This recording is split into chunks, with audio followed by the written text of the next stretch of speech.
games, everything that you need to have on that floor. It's a family-friendly study area. Kids are welcome, no shushing allowed kind of information. So that's available on the second floor. That brings us down to the first floor. That is our ground floor. We have, of course, the caffeine lab, which is always important. We have those printers that I talked about, the computers that I talked about. We also have printers. We have other technologies such as scanners and visual equipment and ways you can watch DVDs and see and VHS, I think even still. So if you need those for a class, those are available. It's also where our librarians are. So if you have a question and you'd like to have that question answered today, you can go down to the first floor, and between 10 and 7 almost every day, you can walk right up and ask a librarian any question. It's also where our circulation desk is, where you can check out a book. I think that's it for the first floor. And then going down, we have our lower level or basement, and that's where we have a good amount of study space, but then also an innovation space. If you have a class that requires a podcast assignment, or if you'd like to print something out in our 3D printing lab, all of those services are going to be found down there in the basement. Everything is free to you. I think they might charge a tiny bit for filament for 3D printing, but it is subsidized, so it would be drastically reduced cost. So all of that is available on the lower level. I'm going to go ahead and start sharing my screen so we can talk about a couple more things that we're going to see on the library's homepage that are related to the building.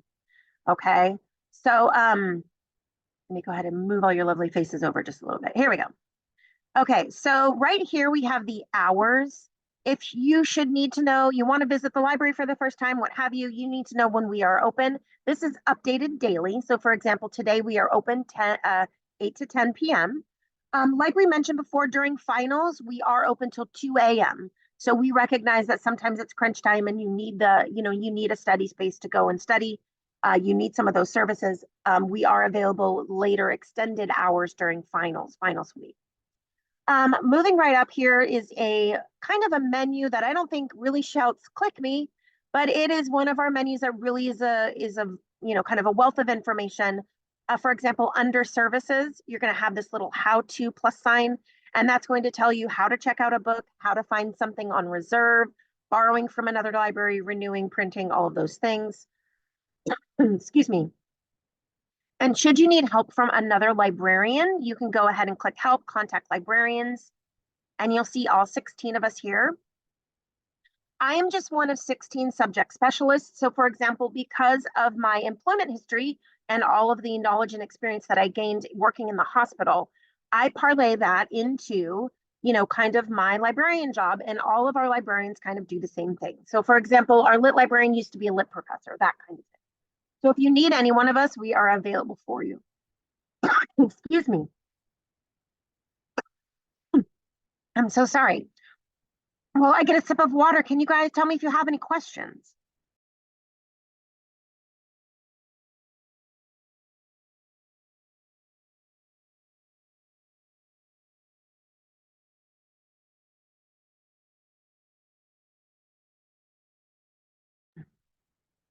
Okay, so it seems like we're feeling good. So we're going to go ahead and go back to my homepage, and we're going to start talking about some of those resources, okay? All right, so instead of me assuming that everybody's okay, if you could just type okay in the chat if you are okay to move on to other things, I'd surely appreciate it.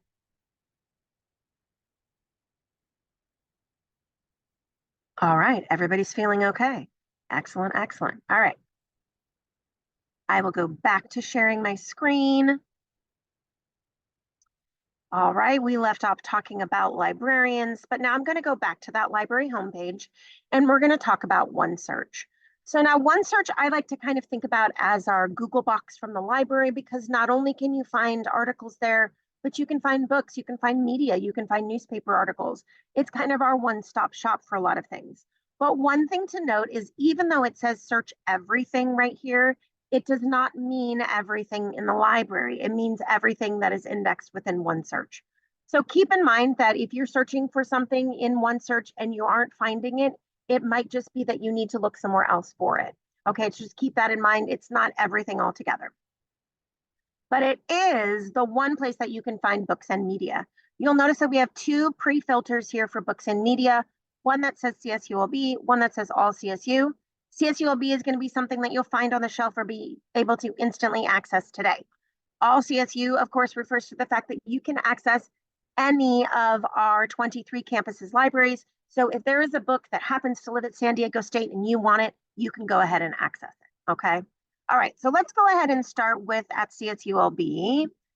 And let's just go ahead and put in healthcare marketing and see what we have.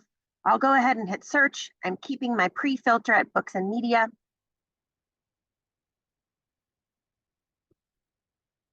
So you'll notice the first thing to come up is actually the title of a journal. That's something to keep in mind, that if you want to go and browse through a journal that happens to, index those kinds of articles, this is a great place to start. Number two, we have a book. You'll see that it tells you right here where that book is located. Okay, so keep in mind, if you should try to, come and look for a book, we have books on floors 2, 3, and 4. And the majority of health information is kept in the Library of Congress call number range R for medicine. So if you ever need a book about medicine, it's going to be on the 4th floor. So that is one thing a little bit different about how we organize our books here in the library, is that we arrange them by topic, not by author's name and not by book title. So everything that is about marketing and sales about healthcare is going to be here in the RA section. So if I were to go up and find this book on the shelf, the book to the left of it and the book to the right of it are going to be about the same topic. So the nice thing about that is that you can then go up there and browse. You really only need to find one book that you're interested in, and then you can go up onto the shelves and look around. Another service that we offer is this: if you are not able to physically come to campus during, like when the library is open, you can go ahead and request any physical item, and that physical item can be put in one of the lockers that lives outside the front door. So if you only have the availability to get to campus at 10:05 and the library is closed at that time, you can go ahead and request that item and it'll be waiting for you in the locker with contactless pickup. Okay, so keep that in mind. Okay, so we have our books. So we also have online books. You can see this one here. It says book right here, so I know it's a book, but it also says online access. When you click on something like that, it's going to give you a link like this, which is going to be the vendor of that ebook. So essentially you would click on that or this, and it would take you to the vendor's copy of that book. It has online viewing, and sometimes you can download the PDF of that book, okay, or even just a chapter. Okay, so that's kind of a really short way that you can go searching for books and media in the library. You can use these filters over here on the left-hand side should you want to kind of limit what you're looking for, like by date. Maybe we want to make sure it's a little bit more current, stuff like that. Okay, so this is kind of a really, like quick and dirty way to use OneSearch. Again, you can use it for articles, but keep in mind it may bring back, like things that are slightly off because it's looking everywhere, not just at health-focused areas. Okay, so just keep that in mind. Okay, so I'm going to stop sharing for just 1 second, make sure y'all are okay. So we just covered the hours and, kind of some other things about the library homepage and then how to find a book. Does anybody have any questions about books in the library, how to access those?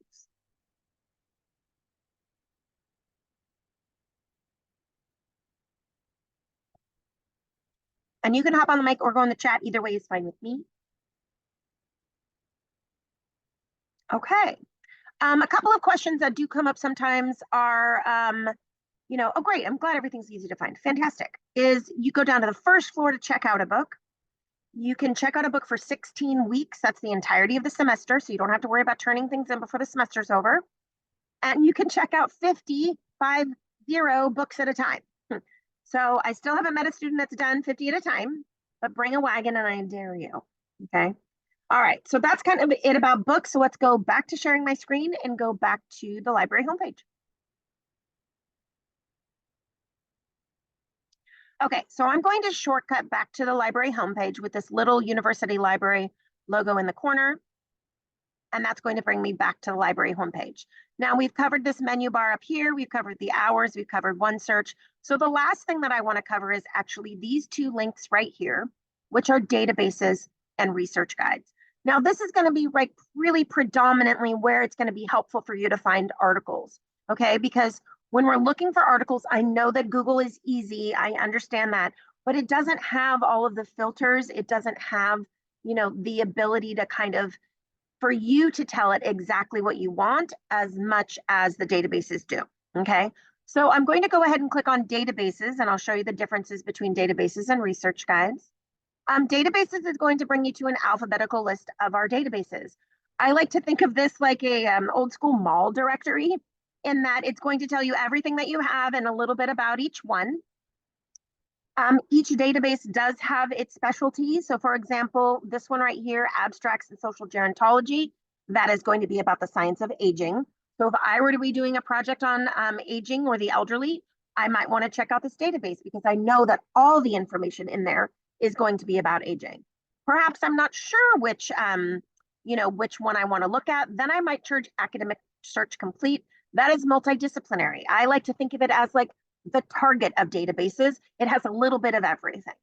Okay, so keep that in mind that when you're selecting a database, it's really best to select a database that is going to focus on the topic that you're looking for. If you're looking for marketing, you're going to want to look at a business or a database. If you're looking for health marketing, you're going to want to look at a business and health, that kind of thing. Think of it this way. If you were to be shopping for carrots and you needed to find, here, I'm going to stop sharing for a second. So if you needed to find carrots at a store and you had the option to choose between shopping, oh, and I'll get to that question about books in just a second, Deandra. Yeah, we're looking for carrots. What I want to go to, and you can put this in the chat, Foot Locker, a grocery store, Sephora, or Target. Okay, again, I'm shopping for carrots, grocery store, Sephora, Foot Locker, or Target. Tell me which one you would go to.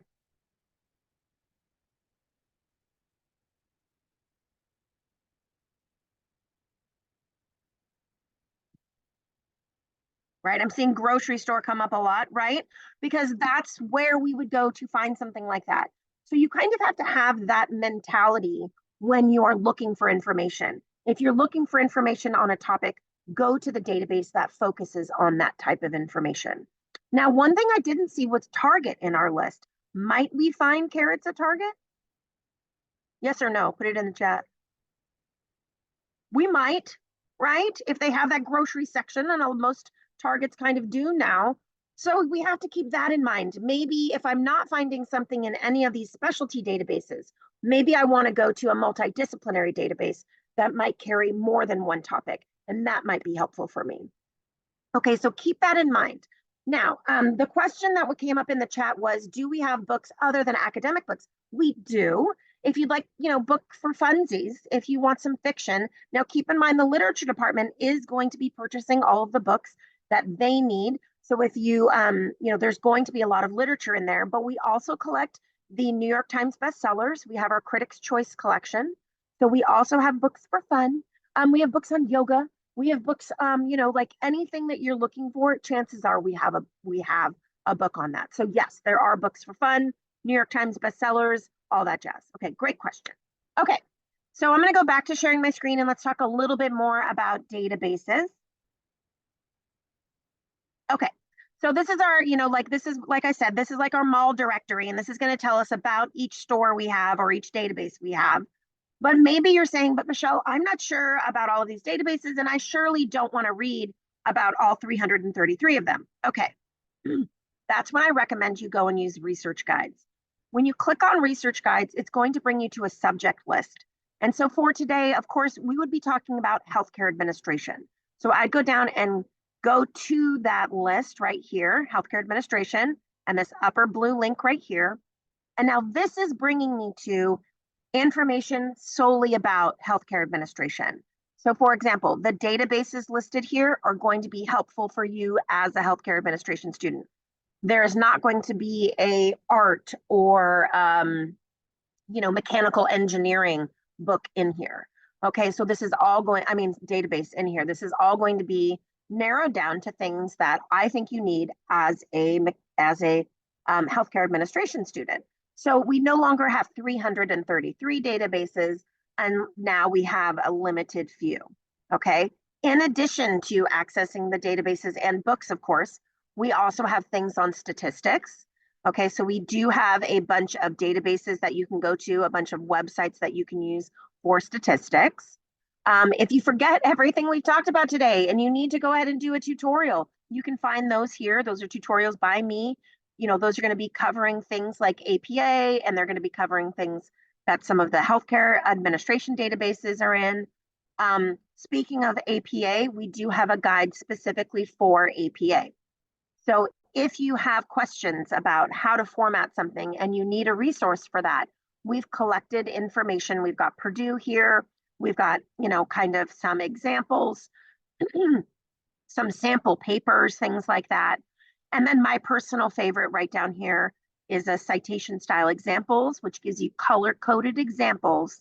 If I click on articles, it'll take me to a color-coded example of what a journal, of what an article should look like in my reference list. So again, keep in mind, those are all under APA citing and writing and all under healthcare administration. Now, a lot of my students find this page really helpful. So one thing I'm going to do is I'm going to show you how to get here again, okay? So we're gonna start here at the library homepage. We're gonna scroll down to research guides. It's right here. Think of you as a guide walking you through the forest of research, okay? And then we're gonna scroll down to our subject for today. Okay, and you'll notice that there is one for almost every subject, every department on campus. So should you have another paper for another class, you could go here for that one as well. All right, okay, so let's go ahead and hop into the databases that we are interested in.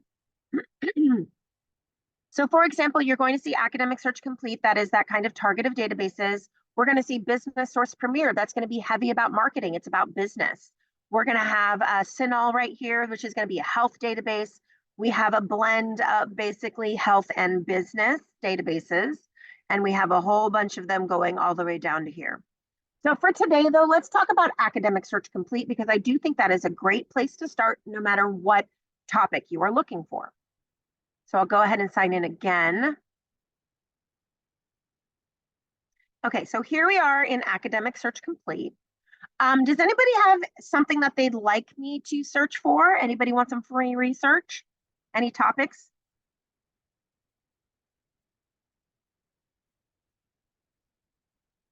Anything at all? About the position of chief medical operation in Can you, healthcare. can you put that in the chat for me? Yes. Excellent.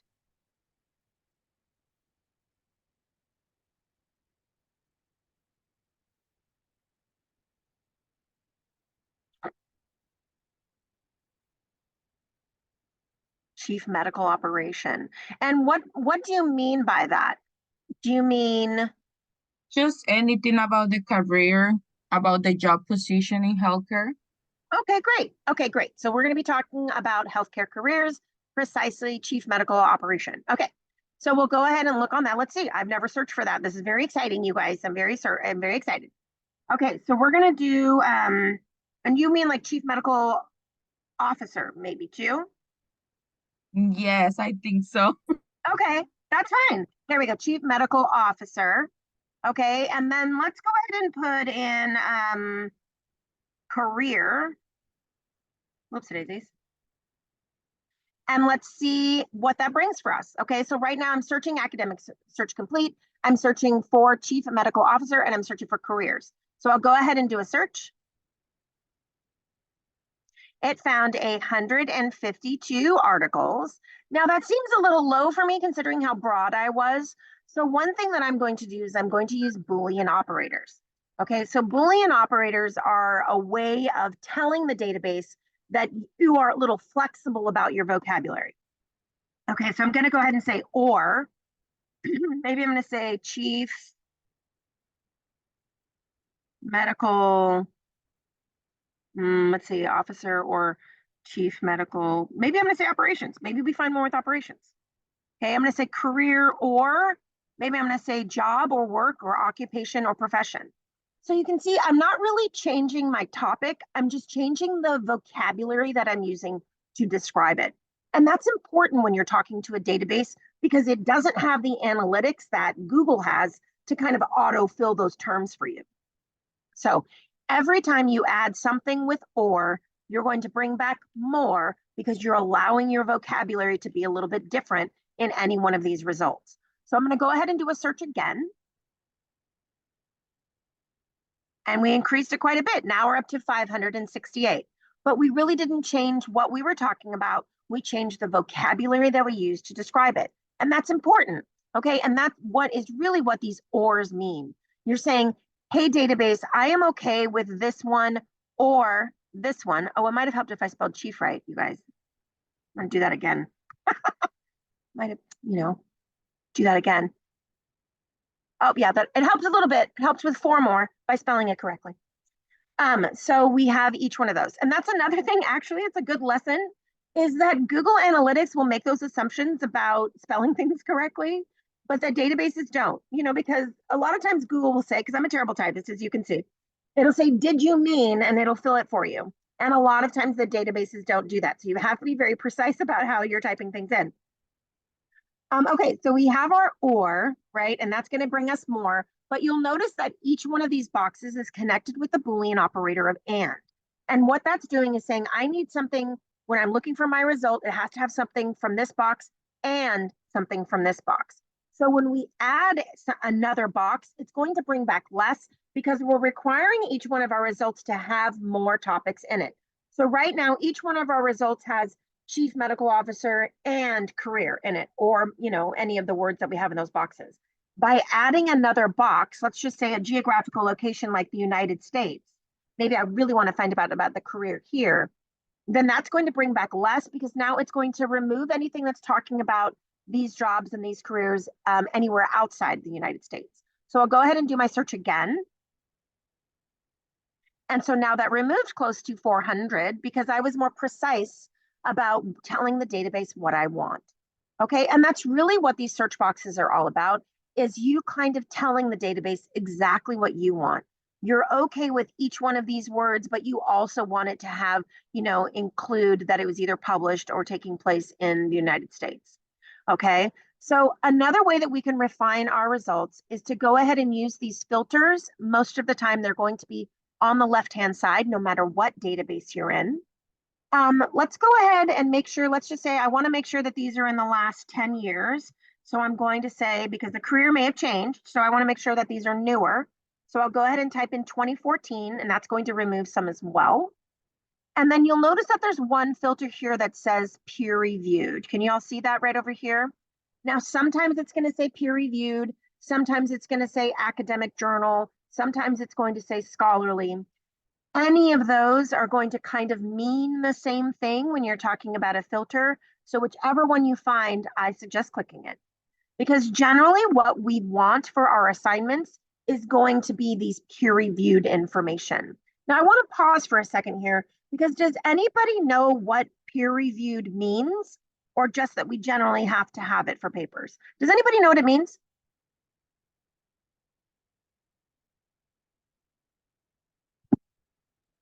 I think it loosely means like the other researchers like looked at it together. Yes, exactly. Is it Deandra? Am I pronouncing that right? Deandra. Deandra, I apologize. Yes, Deandra, you know what? That is exactly one part of the process. You're exactly correct. So what happens is, so for example, remember I told you I worked in a hospital for a while and we had all these clinical trials. So one of them that we published was about cranberry juice in pregnant women. We had pregnant women drinking cranberry juice 3 times a day to see how that would impact asymptomatic bacteria, something similar to a UTI, right? So we had them doing all of this, and then we submitted this information that we, collected, the data that we found, our discoveries. We submitted it to a peer-reviewed journal. Now, my boss who wrote the article was a maternal fetal medicine doctor. So what they did was, just like you said, Deandra, they collected other maternal fetal medicine doctors and had them read our submission. But then what happens is not only do they read it, but they pick it apart, they critique it, they find problems. They say, okay, things like, well, where was the cranberry juice stored when it wasn't with the subjects? How did you recruit those subjects? What kind of consent form did you use? Et cetera, et cetera. So then as the author, your job then is to go in and fill in the blanks of anything that these peers find missing or problematic. So they say, okay, you go in and then you rewrite your article. Then you send it back to the peer reviewed group and they read it again. And then they comb through it again, they critique it again. Okay. This goes back and forth, sometimes for months, until everyone is happy. Peer reviewed group is happy, author is happy, publisher is happy. And only once everybody's happy do they then say, okay, now we will publish it. Okay. That's why we use peer reviewed information the way that we use it, especially when we're thinking about things like evidence-based practice and ways that we're going to be kind of going through, whether it is our business or patient care. We want to make sure that we're doing things that have been heavily critiqued, right? We don't want to have people waiting in the waiting room for 17 hours when the literature shows that that's not effective, right? So we want to make sure we're using that kind of literature. So Deandra, you're exactly correct. And then we just take it a little bit more further and we say they're going to critique it bananas, right? Yes, you have a question. Yeah, so like who decides who is going to be the peer review group? Like, do they just go based off of like people they know or? So generally, it's going to be the publisher that does that. And generally, they have a list of sometimes past authors that have published there. Sometimes they look for specialists in that field. Like you may just get, like I've gotten an email once saying like, hey, there's this library, journal, and they're asking for specialists in this particular thing. Would you be willing to review this? So sometimes they go out finding them based on what the article is about. Does that make sense? Yeah, that makes sense. Thank you. Yeah, so of course, that's a great question. Essentially, what they're looking for is experts in the field of whatever the article is about. They just want it to be an expert. Okay. Okay, but that's exactly why we want to use this kind of information to support our assignments. We don't want, some dude that's blogging in their basement and nobody's checking on what they're talking about. That's not necessarily what we want to be using for our assignments. We want to be using peer-reviewed scholarly information, especially in the academic realm like college. Okay. All right, so that is my really long, super long way of saying click this box, right? We want to make sure we're clicking the peer-reviewed box, okay? All right, let's go back to looking at those results. So now we've done, let's see, it's loading. We've done all of these filters over here. One last filter that I like to use is that I'm very limited in that I can only fluently read English. So I like to make sure that these are all in a language I can read. So I go ahead and click on English just to make sure. So now I have 49 articles. They're about the position of Chief Medical Officer, the career in the United States, published in the last 10 years, peer-reviewed, and in the language of English. So now I would go through and say, okay, so is this about what I want it to be about, right? And here's something that's educational costs expended in career incomes in advanced healthcare professionals. So I'm guessing that one of those professions is the chief medical officer, right? We have Army physician careers, all of these different things right here. So one thing that I do have students tell me is that sometimes this part they're okay, but then when it comes to finding the full text, that's when they have a problem. So let's just pretend we love this article. It's amazing. We're super excited and we want to go ahead and use this article. Now, we love it when this happens because then the PDF is right there. We can just click on it and it'll tell us, it'll send us directly to the PDF of that article. We can go ahead and take a look at it. Easy peasy. We love it when this happens. Here's the article. Amazing, amazing. 11 pages. Look at all those charts and graphs, right? We have the primary care physician. We have all these people. Yes, we have all of this is amazing. Professionals. Oh, we have the healthcare attorney, all those different things. Okay, so we're looking at this and we're saying, okay, great. This is about what I want it to be about. Okay, fantastic. But sometimes it's not always as easy as that. So let's go back to our results list and take a look at another one. So let's just say we're interested in this one. We're just, whatever. We're going to say this is the next one that I want. We'll notice that something is missing here. Okay. Now, if you could just tell me by saying in the chat or, as a thumbs up emoji, if y'all had come to that page that did not have the PDF embedded, and we're all friends now, so this is safe space. How many of you would click away from that page? Give me a thumbs up if that's probably what you might do. right? Because it's really tempting to do that. Yeah. The PDF isn't there. You're in a hurry because you're a student. You have a lot going on, right? So it might be tempting to click away from that. Okay. So let me just tell you one reason why we might not do that. Okay. So let me just go ahead and show you. Go back to sharing my screen really quick. So right now, the screen that we are looking at is not telling me, it's just telling me one database. So this is one store out of the entire mall directory that we are shopping at. So if we want to be able to see if this item is in the back or if this item is in another store somewhere in our pretend mall of databases, right? We need to be able to ask if this is available somewhere else. Because right now, what this is telling me is not, does the library own this article? It is telling me, does Academic Search Complete house this article? And that's a very different thing. So if I was really interested in this article, and this was my favorite one ever, I would go ahead and click over here where the PDF would be, this little black box that says get it, and I go ahead and click on it. And now what it's going to do is it's like the guy going to the back. You've checked the shelf. There's a sticker for your item. It's not there. So you're asking somebody, can you go check the back for me? And so it's going to go and it's going to go ahead and check all the 332 other databases to see if this just happens to live somewhere else. And sure enough, here's that same article title. We have full text availability in several different of our databases.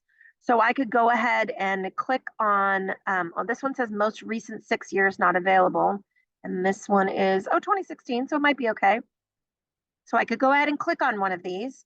And now that will take me to the full text of that article. Okay. So it's just, you're essentially asking someone to go check the back. So here's JSTOR, and it's going to bring up for me the full text of that article. It's taking a minute to load, and that's okay, right? So here is that journal article that we were asking for. Okay.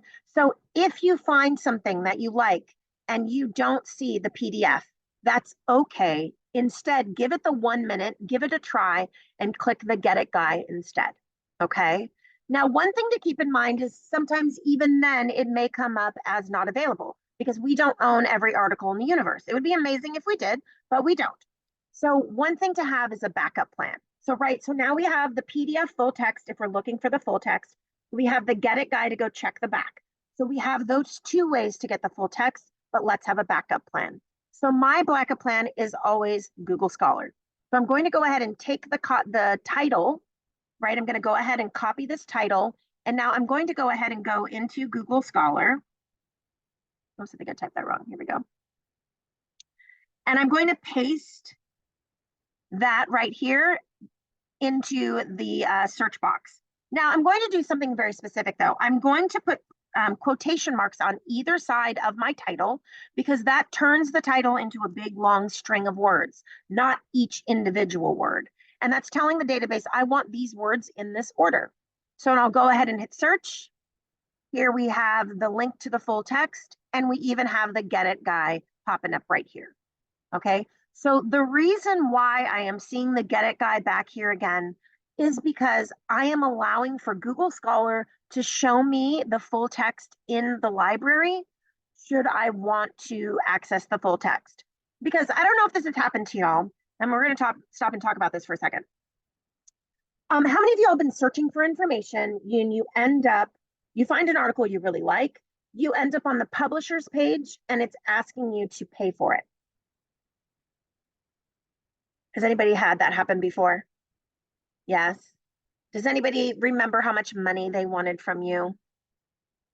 Anybody remember how much it was for that one article? $60, yikes, right?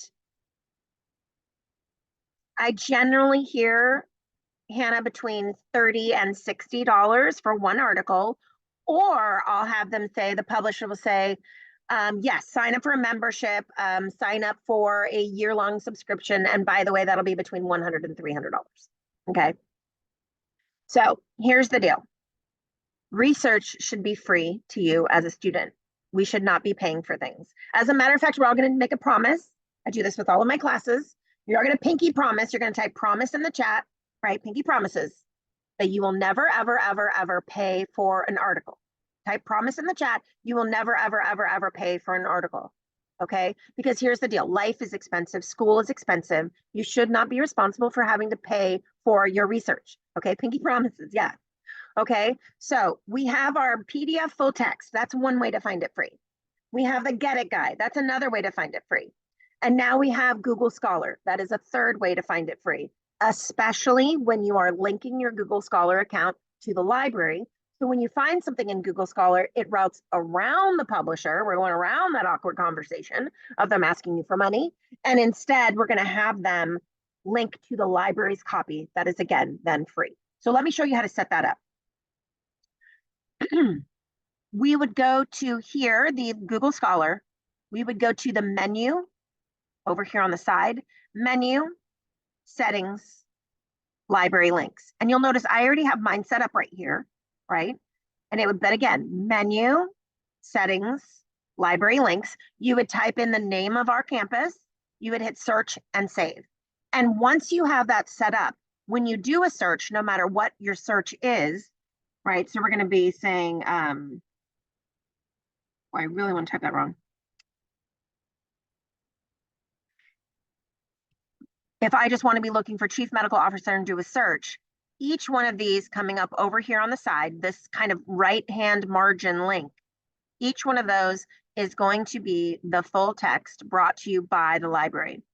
If it's nothing, like this second one, there's nothing there, that's a book, so it's a little bit harder to access, but that means that the library doesn't have the full copy.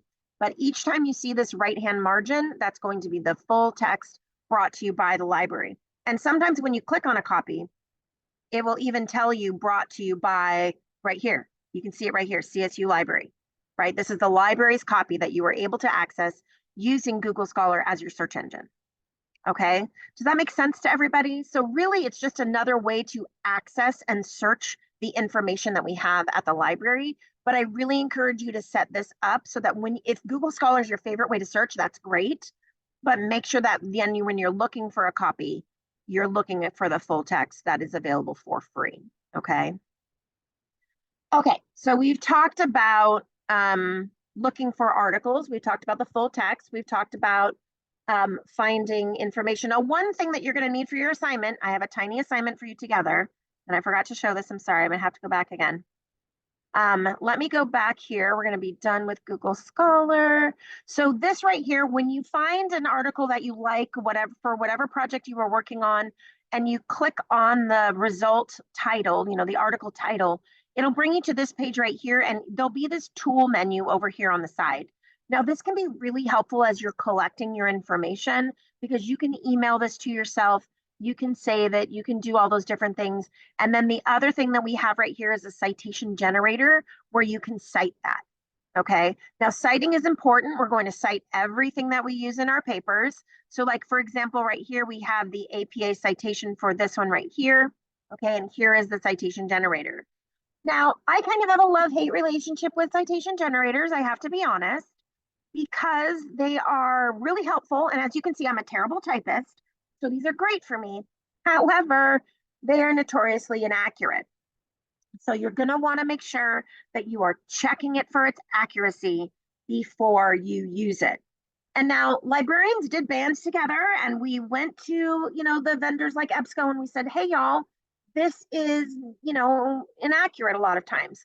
So instead of fixing it, though, they just said, make sure to make any necessary corrections before using. So we did try, and they're aware, but make sure that you see that note and you do make any of those necessary corrections before using. Let me tell you where where those corrections are going to be. Generally, they're going to fall in the capitalization of your title. Okay, so for example, right here, here's the title of the article. We can see it kind of way down at the bottom of my screen, and we'll see each one of these words is capitalized, and that is not proper APA format. You need to decapitalize anything that's not a first word after a colon, and a proper noun.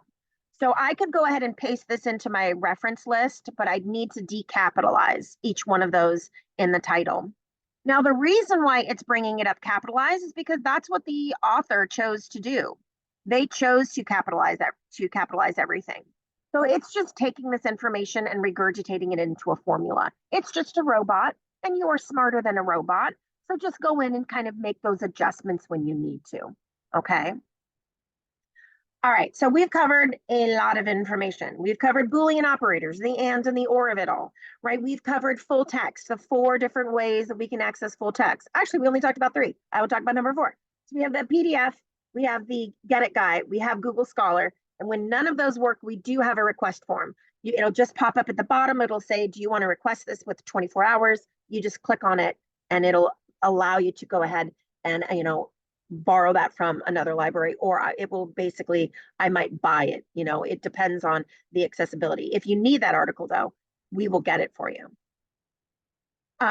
Oh, good question about alumni. You can come into the library. There's a question in the chat that's saying, can you borrow books or use research accessible after you graduate? You can come into the library and do everything that we're doing, but again, that remote access is reserved for students only. So you can come into the library if you're local. You can come into the library. You can use all the databases. You can get a community card and check out books, but that remote access is reserved strictly for students. So I hope that answers your question. Anyway, so we have, the 4 different ways that we can find, the full text. We talked about the Boolean operators. We talked about Google Scholar and how to set that up. Is there any other, and thanks, Manina, for that question. Do we have any other questions? Now is the time to ask, because I am going to put you in rooms, breakout rooms, to do this kind of on your own. So now is the time to ask.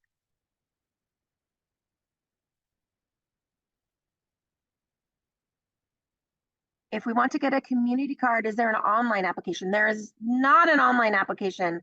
I believe you have to come in and speak with the folks at the circulation desk, and they will have that available for you. I think you just need like your ID, like your driver's license, something like that. Good question. Yeah, I think they do that all in person though. Yeah, because I think they print it out for you right there. Okay, good question. Okay, so here's the deal. Here's what we're doing next. Nothing says learning to me like being able to instantly apply what you learned to doing an actual search, because then that way you've gone through that process. And then a week from now, when you're actually starting to work on assignments and you need to be pulling literature, you'll have that muscle memory to go ahead and do a search on your own. So what we're going to do is we're going to break up into groups. You're going to put you into breakout rooms, and that group is going to be responsible for searching for a question that you are assigned. Your job is to find one article in the last 5 years that's peer reviewed about the topic that you've been assigned. Now you'll have one slide to fill in with everything, and it'll be, one slide for the whole group, right? So, you can even have, make sure that somebody's filling it in. Okay, so let me show you what that assignment looks like. Okay, I'm gonna go ahead and share my screen and I'll show you what that assignment looks like. Okay, so essentially it is a slide deck, and I like to make things fun. So it is an escape room. So once you are done, you can escape into the main room. Now, the first set of slides on this slide deck are instructional. There's a couple of different ways that you can get to the library, the research guide. One of them is linking through your Canvas course. There is a library tools button that you can access. That will bring you there as well. Okay, you go there and it looks like this. Or you can go the way that we found it, and that is just go to the library homepage and you click on it, the administration, you go to find articles and databases. Now, if you've been paying attention this morning, you don't even need these first slides because you'll know how to get there. This is just in case you forget one of those steps, okay? Now, when you get down to slide number 10, the slide number 10 is an example of what yours will eventually look like when you're done. You're going to need to come up with a group name. You're going to fill in a database of the database that you chose. You're going to need to use what keywords did you use to search. And then you're going to use that citation generator to go ahead and paste a copy of the article that you find in that bottom square.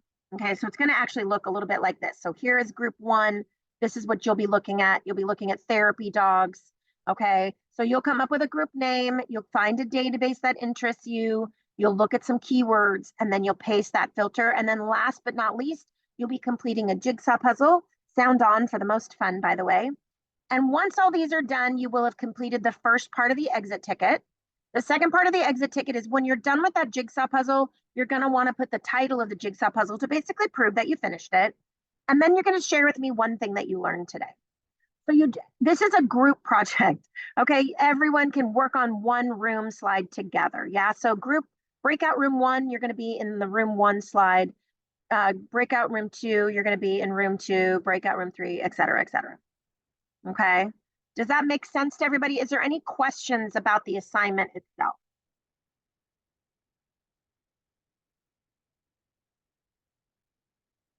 Any question? Everybody understands what's expected of them? You're going to go into your slide for your room number and you're going to fill it out, essentially. Okay. I just put the slide deck into the chat, so you should be able to access it. And so then what I'm going to do is we have 5 slides. So I'm going to go ahead and create 5 rooms for y'all to go ahead and do that. Let's see. Do I have the option to make the breakout rooms? I do not. Linda, that is all for you. Okay, let me do it for you. I thought I had that must be something new. Okay, Yeah, so maybe. we assigned them automatically, and you need 5 of them. 5 rooms, yes. Okay, all right. They are created and they are open. And I'm going to go in here and make you a co-host, so Okay. you'll have the ability to pop in and out. Let's see. Oh, yep. Now it's there. Yeah. For some reason. Isn't that funny? Yeah, it's because I just gave you share. I forgot about the co-host. Oh, it's okay. It's no big deal. just, We always figure it out in the end. We always figure it out. That's right. That's right. Okay. Paula, Sean, Cindy, are y'all finding your breakout room? Looks like it's just sent them there automatically, right? Yeah. No, yeah. Yeah. Okay. There you go.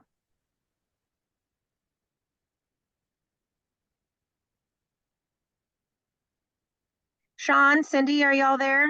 Are you able to find your breakout room? Urban, are you there? And I don't know where to send them. So Ario. Just appearing to be here. There goes one It's more. very early. Maybe they fell asleep. Could be. I don't know who this Cesario is, user of the Zoom. It appears all the time. I need to find out You who need to find out who they are. Yeah, maybe. Yeah. Okay. Cindy, do you want to go ahead there? and pause the recording while they? Yep. Thank you for reminding me.